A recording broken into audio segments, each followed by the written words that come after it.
وقال الذین کفروا للذین آمنوا لو کان خیرا ما سبقونا الیہ، اور کہا ان لوگوں نے جنہوں نے کفر کی روش اختیار کی ان لوگوں کے بارے میں جو ایمان لائے، کیونکہ ان میں سے زیادہ تر جو حضور کے آس پاس ہوتے تھے، اس لیے کہ بہرحال ان میں بڑے بڑے لوگ بھی تھے جو ایمان لائے تھے حضور پر، حضرت عثمان ابن عفان بھی تھے، بڑے گھرانے کے فرد تھے، عبد الرحمن ابن عوف بھی تھے، وہ بھی کوئی غرباء اور فقراء میں سے تو نہیں تھے، طلحہ اور زبیر بھی تھے تو وہ بھی بڑے اونچے خاندانوں سے تھے،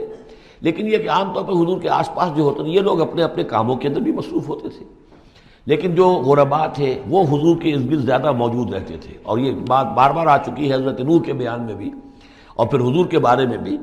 کہ اے محمد تمہارے گرد تو ہم بیٹھے ہوتے ہیں ہمارے کمی کاری لوگ، بڑے گھٹیا لوگ، ہمارے پست طبقات کے لوگ جو ہیں، کوئی غلام ہے ہمارا، کوئی اور یہاں پہ محنت مزدوری کرنے والا ہے، تو ہمارے شایان شان نہیں ہے کہ ہم آپ کے پاس آ کر بیٹھیں، یعنی ذرا ان کو اپنے سے دور کرو، جس پر کہ اللہ تعالیٰ نے کئی مرتبہ یہ فرمایا کہ اے نبی آپ ان کی بات پر نہ جائیے، اور کہیں ان اہل ایمان کو کہ جو صبح و شام اللہ کو پکارتے ہیں اور اللہ کی رضا جوئی میں لگے ہوئے ہیں، ان کو کہیں آپ اپنے سے دور نہ کر دیں، اگر ایسا آپ کریں گے تو یہ ظلم ہو جائے گا۔ لیکن بہرحال ان کا کہنا یہ تھا کہ اگر یہ لوگ جو ہیں اگر واقعتاً یہ خیر ہوتا، لو کانا خیرن ما سبقونا، اگر یہ واقعتاً خیر ہوتا قرآن اور یہ دین، تو یہ لوگ جو ہیں یہ اس میں سبقت نہ کرتے ہم سے، بڑے ہم ہیں، سمجھدار ہم ہیں، دانشور ہم ہیں، ایلیٹ آف دی سوسائٹی ہم ہیں، تو ہم نے تو پیش قدمی کی نہیں ہے، لیکن یہ لوگ پیش قدمی کر رہے ہیں، تو اس کا مطلب ہے کہ یہ بات بھی گھٹیا ہی ہے جو تم پیش کر رہے ہو، جس کو گھٹیا قسم کے لوگ قبول کر رہے ہیں۔ یہ طنز ہے اس میں چھپا ہوا۔ وقال الذین کفروا للذین آمنوا لو کان خیرا ما سبقونا وَإِذْ لَمْ يَهْتَدُوا بِهِ فَسَيَقُولُونَ هَذَا إِفْكٌ قَدِيمٌ، اور جب یہ اس قرآن کے ذریعے سے ہدایت نہیں پا رہے تو کہتے ہیں کہ یہ تو گھڑی ہوئی چیز ہے، افک ہے، پرانی شے ہے۔ وَمِن قَبْلِهِ کتاب موسیٰ اماما ورحمہ، حالانکہ اس سے پہلے موسیٰ کی کتاب موجود تھی اور اب بھی ہے، اماما ورحمہ، وہ بھی رہنمائی کرنے والی ہے اور رحمت ہے۔ وَهَذَا کتاب مصدق لسانا عربیا، اور یہ کتاب نازل ہوئی ہے اس کی تصدیق کرتے ہوئے، یعنی تصدیق دونوں معنی میں، ایک تو کہ قرآن تصدیق کرتا ہے کہ تورات اللہ کی کتاب تھی، اللہ کی کتاب ہے، اگرچہ اس میں تحریف کر دی گئی ہے لیکن بہرحال اللہ کی کتاب تھی۔ انا انزلنا التوراۃ فیہا ھدی ونور، ہم نے تورات نازل کی تھی، اس میں ہدایت بھی تھی، نور بھی تھا۔ پھر انجیل کے بارے میں فیہ ھدی ونور، قرآن دونوں کی تصدیق کرتا ہے۔ دوسری یہ کہ تورات میں اور انجیل میں جو پیشین گوئیاں تھیں ان کا مصداق بن کر قرآن آیا ہے، تو قرآن مصدق ہے لساناً عربی، اور بڑی ہی عمدہ فصیح اور بلیغ عربی زبان میں ہے، لینذر الذین، تاکہ خبردار کر دے ان لوگوں کو ظلموا جنہوں نے کہ کفر کی روش اختیار کی، خبردار کر دینے کی ذمہ داری ہے، اور اسی لیے یہ جو آسان زبان میں ہم نے اس کو اتارا ہے تاکہ ہر شخص تک یہ بات پہنچ جائے۔ وبشریٰ للمحسنین، اور جو ایمان اور اسلام اور احسان کی روش اختیار کریں ان کے لیے یہ بشارت بن جائے۔ ان الذین قالوا ربنا اللہ ثم استقاموا فلا خوف علیہم ولا هم یحزنون، یقیناً وہ لوگ، یہ وہی الفاظ آ گئے جو سورہ حمیم سجدہ میں آئے تھے، جنہوں نے کہا ہمارا رب اللہ ہے پھر اس پر جم گئے، اور میں نے عرض کیا تھا وہ پھر دوبارہ عرض کر رہا ہوں کہ استقامت میں قیامت مضمر ہے، جنہوں نے کہا ہمارا رب اللہ ہے پھر اس پر جم گئے، یعنی پھر راضی برضائے رب رہنا، اسی پر توکل کرنا، اسی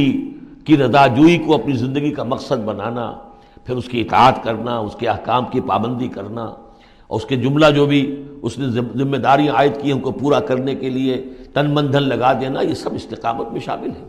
استقامت کے معنی کیا ہے؟ جیسے کہ میں نے آپ کو بتایا تھا کہ حضور سے ایک صاحب نے یہ پوچھا، بلکہ کہا، فرمائش کی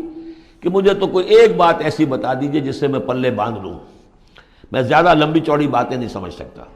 حضور نے فرمایا قل آمنت باللہ ثم استقم، کہو کہ میں ایمان لایا اللہ پر پھر جم جاؤ،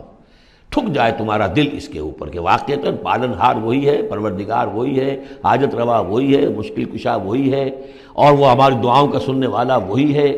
پھر یہ کہ اسی کے لیے انسان ہمتاً اپنے آپ کو وقف کر دے، ان صلاتی و نسکی و محیای و مماتی للہ رب العالمین۔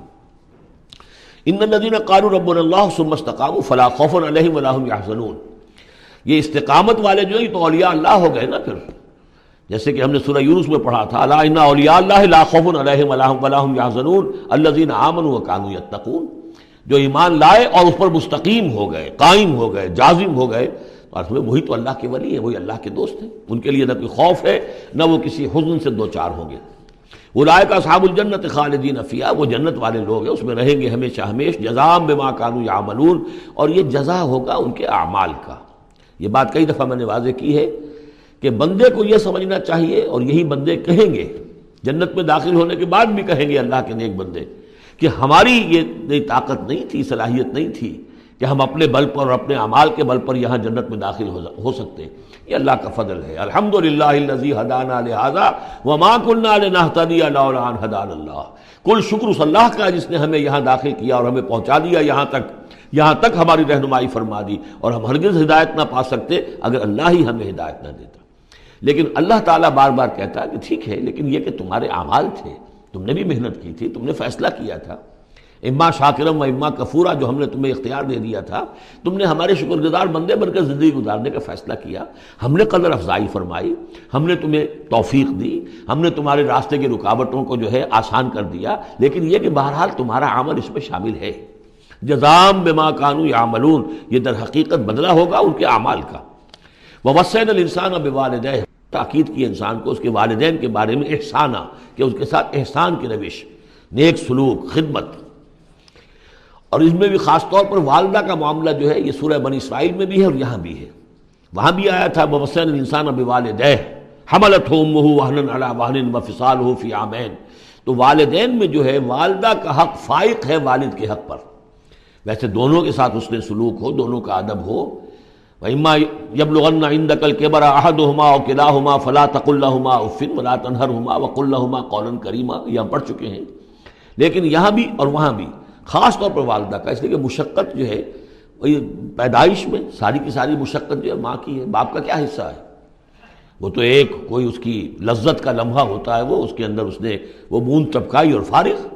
اب وہ ساری مصیبت کون جھیل رہی ہے؟ وہ عورت جھیل رہی ہے، ماں جھیل رہی ہے۔ سارا پریگننسی کا دور جو ہے اس میں، ابتدائی دور جو ہے اس میں اسے جی بتلا رہا ہے، الٹیاں آ رہی ہیں، چیزوں سے نفرت ہو رہی ہے، پھر جب بوجھل ہو گئی ہے، جسم بوجھل ہو گیا ہے، بوجھ اٹھائے ہوئے ہے، پھر وضع حمل کی مشقتیں ہیں، وہ درد ذیل ہے، پھر اس کو دودھ پلانا ہے 2 سال تک، اس کے جو اس کو گند ہے اس کو صاف کرنا ہے، پوتڑے دھونے ہیں، یہ سارے کام کون کر رہا ہے؟ ماں کر رہی ہے۔ باپ کا تو اس میں حصہ ڈائریکٹ نہیں، انڈائریکٹ ہے، کہ بہرحال وہ کمائی کرتا ہے، پرووائڈ کرتا ہے، یہ بات دوسری ہے۔ لیکن جو مشقت ماں کی ہے، اسی لیے حدیث میں آتا ہے کہ ایک صحابی نے حضور سے سوال کیا کہ میرے حسن سلوک کا سب سے اولین مستحق کون ہے؟ آپ نے فرمایا تمہاری والدہ۔ انہوں نے پوچھا پھر ان کے بعد کون؟ فرمایا پھر تمہاری والدہ۔ تیسری مرتبہ پھر کون؟ حضور پھر والدہ تمہاری۔ چوتھی مرتبہ جب اس نے پوچھا ان کے بعد کون، تو آپ نے فرمایا تمہارے والد۔ یعنی والدہ کا حق جو ہے وہ والد کے حق پر، یہ ہے اخلاقی حق۔ قانونی حق والد کا زیادہ ہے، اگر سیپریشن ہو جائے گی تو اولاد والد کی ہے، قانونی حق اس کا زیادہ ہے، لیکن اخلاقی حق، خدمت کا حق اور جنت جس کے پاؤں تلے ہے وہ باپ نہیں ماں ہے۔ جنت جو ہے وہ تو اس کے قدم تلے تحت اقدام الامہات، اس حوالے سے اخلاقی مقام جو ہے وہ عورت کا زیادہ ہے، ماں کا زیادہ ہے۔ فرمایا حملتہ امہ کرہا ووضعتہ کرہا، اس کی ماں نے اسے اٹھائے رکھا اپنے پیٹ میں تکلیف جھیل کر، اور پھر اس کو وضع حمل ہوا، اس کو جنا تکلیف کے ساتھ، وحملہ وفصالہ 30 شہرا، اور اس کا یہ حمل اور پھر دودھ پلانا یہ لگ بھگ جو ہے 30 مہینے ہوتے ہیں۔ حتیٰ اذا بلغ اشدہ، یہاں تک کہ جب وہ اپنی پوری قوت کو پہنچتا ہے، بلوغت کو پہنچتا ہے، اور یہاں سے بلوغت سے مراد جو ہے وہ نفسیاتی بلوغت ہے، ذہنی اور نفسیاتی بلوغت۔ ایک جسمانی بلوغت ہوتی ہے، وہ تو 16 17 18 اس سال کے اندر آدمی جو ہے وہ پورا بالغ ہوتا ہے، لیکن جسمانی بلوغت نہیں، یہاں جو ہے 40 برس کا ذکر آ رہا ہے۔ حتیٰ اذا بلغ اشدہ وبلغ 40 سنۃ، جب وہ 40 برس کا ہو جاتا ہے۔ سائیکولوجیکل میچورٹی جو ہے انسان کی وہ 40 برس کی ہے، یہی وجہ ہے کہ 40 برس ہی کی عمر میں جو بھی نبوت جو ہے وہ ملتی تھی، حضور کو بھی 40 برس کی۔ فلما بلغ 40 سنۃ حبب الیہ الخلاء فکان یخلو بغار حراء، ایک حدیث ہے بڑی پیاری جس کی راویہ ہیں ام المومنین حضرت عائشہ صدیقہ رضی اللہ تعالیٰ عنہ، جس میں فرمایا انہوں نے کہ حضور نے مجھے بتایا کہ جب میری عمر 40 برس کے قریب ہوئی تو مجھے خلوت گزینی محبوب ہو گئی، تنہائی میں بیٹھ کر، اور پھر آپ جا کر کئی دن کئی راتیں جو ہے غار حرا میں آپ تنہا رہتے تھے، خلوت گزینی، پھر وہیں پر وہی کا آغاز ہوا ہے۔ تو 40 برس کی عمر، اگرچہ استثناءات ہیں، حضرت یحییٰ کے بارے میں ہم پڑھ چکے ہیں سورہ مریم میں، آتیناہ الحکم صبیہ، بچپن ہی میں اللہ نے انہیں حکمت عطا فرما دی، اور ان کو جو بھی وہ میچورٹی ہے اللہ نے بہت ابتدائی عمر میں عطا فرما دی۔ حضرت عیسیٰ کا معاملہ بھی ایسا ہی ہے، لیکن عام قاعدہ و قانون وہی ہے 40 برس کا۔ حتیٰ اذا بلغ اشدہ وبلغ 40 سنة قال رب اوزعنی ان اشکر نعمتک التی انعمت علی وعلی والدی، تو وہ کہتا ہے کہ میرے پروردگار مجھے اس کی میری قسمت یہ بنا دے، یہ میرا نصیب فرما دے، مجھے اس کی توفیق دے کہ میں شکر ادا کر سکوں تیرے انعامات کا جو مجھ پر ہوئے اور میرے والدین پر ہوئے، وان اعمل صالحا ترضاہ، اور یہ کہ میں ایسے عمل کروں اچھے جو تجھے پسند آئیں، جنہیں تو پسند کرے، واصلح لی فی ذریتی، اور پھر یہ کہ میرے لیے میری اولاد کے لیے بھی، اولاد میں بھی میرے لیے بہتری پیدا کر دے۔ ایک تو یہ ہوتا ہے کہ اصلح لی ذریتی، میری اولاد کو اصلاح کر دے، انہیں صالح بنا دے، لیکن یہاں پہ انداز جو ہے ذرا دیکھیے، اصلح لی فی ذریتی، اس لیے کہ اولاد صالح ہوگی تو اس کا فائدہ مجھے بھی پہنچے گا، اس لیے کہ اگر اولاد جو ہے وہ صالح ہے اور نیک ہے تو اس سے یقیناً انسان جو ہے وہ دعائیں کریں گے، استغفار کریں گے، اور ان کے جو اعمال صالحہ ہیں، چونکہ باپ نے کوئی تربیت اچھی دی تھی تو ان کے اعمال صالحہ سے بھی اس کے اپنے حساب کے اندر بھی ادراج ہوتا رہے گا نیکیوں کا۔ تو اصلح لی فی ذریتی، میری ذریت میں، میری نسل میں میرے لیے اصلاح فرما دے، یعنی ان کی اصلاح فرما جس سے کہ خود مجھے بھی فائدہ پہنچے۔ اسی بالکل یہی مفہوم ہے کہ جو ہم نے سورہ الفرقان میں پڑھا ہے، وَجْعَلْنَا لِلْمُتَّقِينَ إِمَامًا، مراد یہ کہ ہماری اولاد کو متقی بنا، تاکہ ان کی جو ہم از خود ان کے آگے چلنے والے ہیں، ان کے امام ہیں، وہ ہمارے فالوورز ہیں، ہمارے پیچھے چلنے والے ہیں، اور قیامت میں ایسا ہوگا حشر میں آدمی اٹھیں گے اور ان کے پیچھے ان کی نسلیں چلی آ رہی ہیں، تو ہمارے پیچھے آنے والے ہیں وہ نیک ہوں، متقی ہوں۔ وَأَصْلِحْ لِي فِي ذُرِّيَّتِي إِنِّي تُبْتُ إِلَيْكَ، میں تیری جناب میں توبہ کرتا ہوں، رجوع کرتا ہوں، وَإِنِّي مِنَ الْمُسْلِمِينَ، اور یقیناً میں تیرے فرما برداروں میں سے ہوں۔ اولئک الذین نتقبل عنہم احسن ما عملوا، یہ وہ لوگ ہیں جن سے ہم ان کے بہترین اعمال قبول فرمائیں گے، ونتجاوز عن سیئاتہم، اور اگر کوئی خطائیں ہوں گی، کوئی چیز ان کے اندر کمزوری کا پہلو بھی ہوگا، ہم اس سے درگزر فرمائیں گے۔ فی اصحاب الجنہ، اور پھر یہ اصحاب الجنہ میں ہوں گے، جنت والوں میں شامل ہو جائیں گے۔ وعد الصدق الذی کانوا یوعدون، یہ سچا وعدہ ہے جس کا کہ ان سے وعدہ کیا جاتا تھا۔ اب اس کے برعکس سے کردار ہے، یہ تو یہ کہ ایک صالح بیٹا ہے، اور وہ جب اپنی پوری میچورٹی کو پہنچا ہے اور بلوغ کو پہنچا ہے نفسیاتی اور ذہنی اعتبار سے، تو اس کا طرز عمل تو یہ ہے جو آ گیا، رب اوزعنی ان اشکر نعمتک التی انعمت علی وعلی والدی وان اعمل صالحا ترضاہ واصلح لی فی ذریتی۔ ایک دوسرا برعکس کردار ہے، والذی قال لوالدیہ اف لکما اتعداننی ان اخرج وقد خلت القرون من قبلی، اور وہ شخص جو اپنے والدین سے کہتا ہے، والدین مسلمان ہیں لیکن بیٹا آوارہ ہو گیا ہے یا ذہنی طور پر جو ہے وہ گمراہ ہو گیا ہے، وہ نہ آخرت کو مان رہا ہے نہ اللہ کو مان رہا ہے، کسی اور رخ پہ جا رہا ہے، تو وہ اپنے والدین سے کہتا ہے اف لکما، میں بڑا بیزار ہوں آپ سے، یہ کیا آپ لوگوں نے ڈھکوسلے تراش رکھے ہیں، یہ کیا آخرت واخرت کی آپ مجھے دھمکی دیتے رہتے ہیں، اتعداننی، کیا آپ مجھے اس بات سے ڈراتے ہیں، وعدہ دیتے ہیں، دھمکاتے ہیں، ان اخرجا، کہ مجھے نکالا جائے گا، دوبارہ زندہ کیا جائے گا، وقد خلت القرون من قبلی، مجھ سے پہلے نہ معلوم کتنی نسلیں بیت چکی ہیں، ہزارہا لوگ نسل بعد نسل ختم ہو چکے ہیں،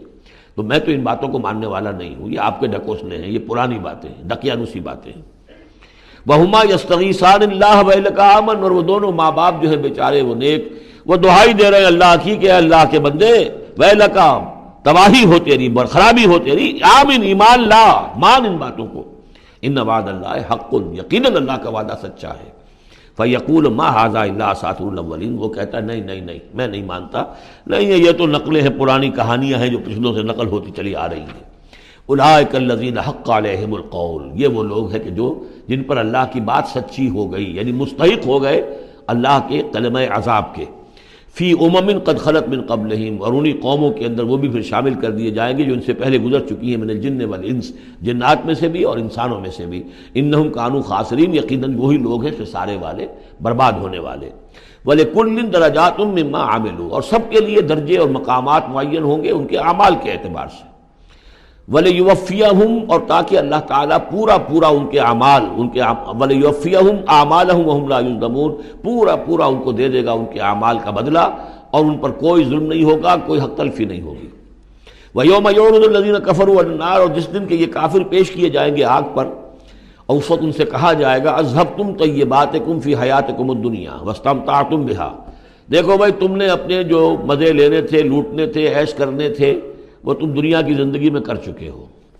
تم نے وہاں حرام خوریاں کی، حلال اور حرام کی تمیز کو ختم کیا، تم نے وہاں عیش کیے،